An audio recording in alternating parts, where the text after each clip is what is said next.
আসসালামু আলাইকুম, আমি স্বর্ণালী। আপনাদের মাঝে নিয়ে আসলাম নতুন একটি ভিডিও। দেখেন আজকে কি কি রান্না করছি। এটা ভেন্ডি ভাজি, এটা চিংড়ি মাছ দিয়ে কচুরমুখির তরকারি হবে, আর কড়াইতে আছে মাছ ভাজি।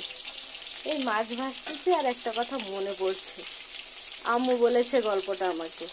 তখন আমার ভাইয়া ছিল ছোট, তা আমার দাদি মাছ ভাজতো, আর ভাইয়া পাশে থাকলে ভাইয়াকে দিত, আর ভাইয়া তা মজা করে খাতো। পুঁটি মাছ, পুঁটি মাছ ভাজা খেতে অনেক মজা লাগে।